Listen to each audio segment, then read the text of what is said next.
One of my goals this year was to make 100 visits to the cinema. I managed to do that in October, so I did it quite easily. I was thinking about doing a live stream to celebrate that fact and to discuss my movie experience in 2024, but I don't have enough subscribers. I think no one's going to see my live stream. So instead, I thought I'd make this a short video. Not any short takes, but perhaps a few hot takes and a few controversial opinions on some of my views on cinema in 2024. So let's get into it.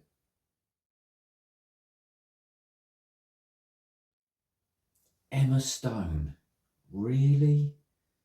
I mean, come on, she didn't deserve that Oscar. I thought Poor Things was great. It was a film I enjoyed watching. It was very visual. It was very interesting. But Emma Stone to get the Oscar? Was it even Emma Stone's best performance ever? Not for me. I thought she was clunky. Parts of it were wooden. Her impression of language acquisition was limited, I think. But the person who should have got the Oscar is this person that's just over my shoulder here. Carey Mulligan in Maestro was absolutely outstanding. I was saying to everyone that she should get an Oscar, but she got overlooked for that. I think she got overlooked for the BAFTAs as well. I don't get why, to be honest. I know Maestro isn't a film that everybody liked, but I thought her performance was outstanding. It had so many layers. It was just really, really good in a film that I thought was really, really good.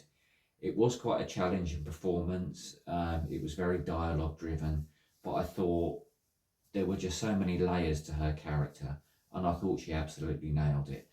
How she didn't get an Oscar is completely beyond me. She had the nomination, she should have got the nod for it as well, I think. I didn't know too much about her before I watched Maestro. I'd seen a couple of other films, but after seeing that performance in Maestro, I really dialed into her movies. And if there's a Carey Mulligan movie coming out now, I'm going to go and see it.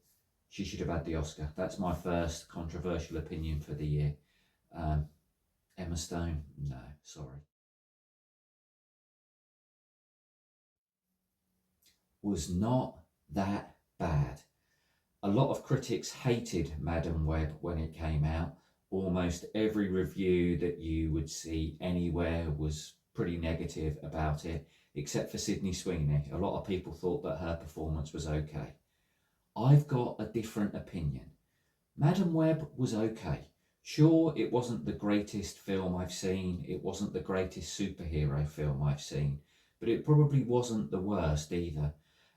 It's the kind of film, if it appears on TV on a wet and windy Wednesday afternoon, I'd watch it again.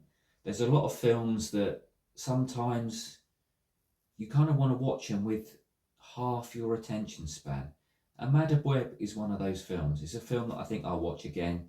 I didn't think it was that bad, except for the Sydney Sweeney performance.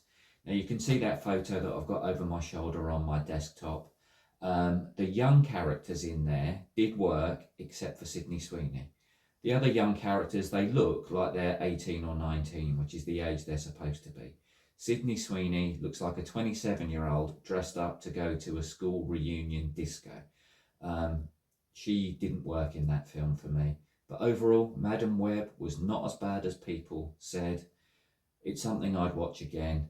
And I'm quite happy and quite interested to see how that might fit into a larger Sony universe. So yeah, controversial opinion.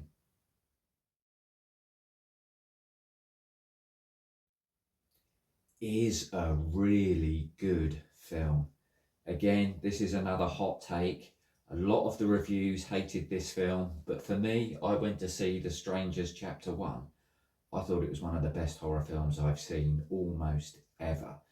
The caveat to that is I didn't know that this was a remake or a reboot. I hadn't seen the original. I didn't know anything about this film. I didn't know anything about the original film. And when I saw this, it really freaked me out.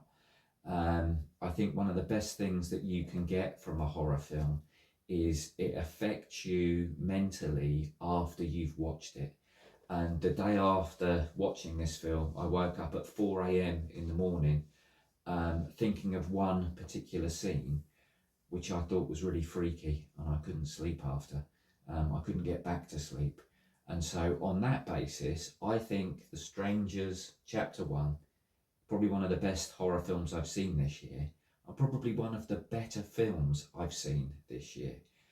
It's got a lot of critics, a lot of people preferred the first one. That's fine. But if you haven't seen the first one and you don't know anything about this one, give it a chance. It's a really good film, and I think most people will enjoy it if they go in with an empty mind and a blank slate as far as The Strangers are concerned. Really good film. Really freaked me out.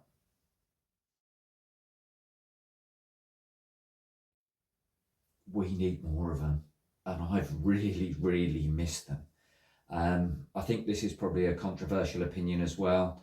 For a lot of people, they had a bit of fatigue with the superhero movies, but for me, with an absence of them this year, wow, I've really, really missed them. I think we need more Marvel movies. We need them back. It's like event cinema. I can't wait to see some big Marvel films in the near future, hopefully. I think Captain America is the next one. Really looking forward to seeing them hit the screens again in the very near future, although I think it is going to be next year now. And let's be honest, if you went to see Deadpool, didn't you get a little bit excited when those Marvel titles come up? I guess so. We definitely need more superhero films.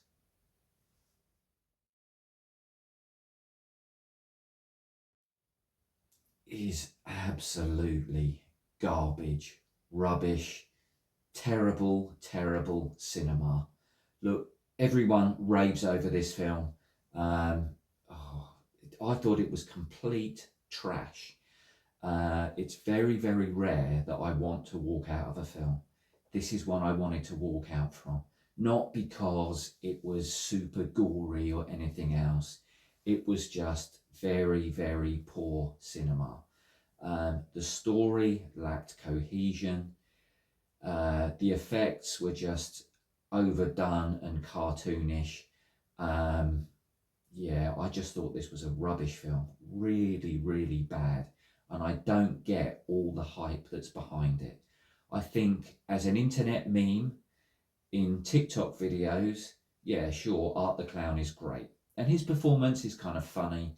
But as a piece of cinema and as an example of horror, it's rubbish. It is just really, really bad.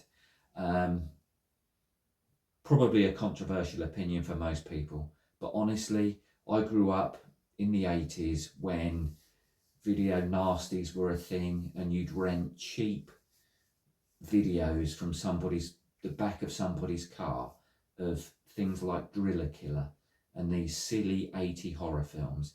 This was like a homage to those. Um, they're just rubbish. This is like Poundland DVD bargain bin trash. If you want to celebrate bad cinema, then go ahead. This is just rubbish. Don't waste your time with it. Absolute rubbish.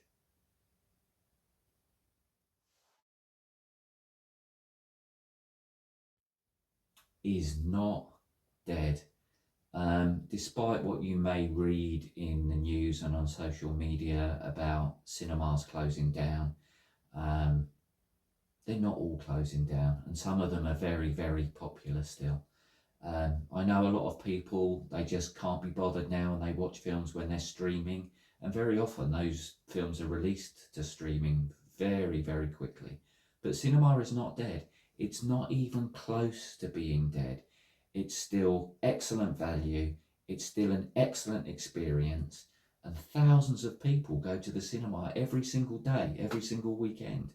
I'll give you an example. I very recently went to see the 1986 version of A Nightmare on Elm Street. I went into a multiplex cinema. There's 8 screens in that cinema. The one I was in, showing a film that's 40 years old, was full of like 150 people. Um, Cinema's not dead. It's good value. Go and see movies, take your friends, go with your family, see films the way they should be watched on the big screen, see all the sound, editing, and everything else. Yeah, cinema's not dead. Long live cinema.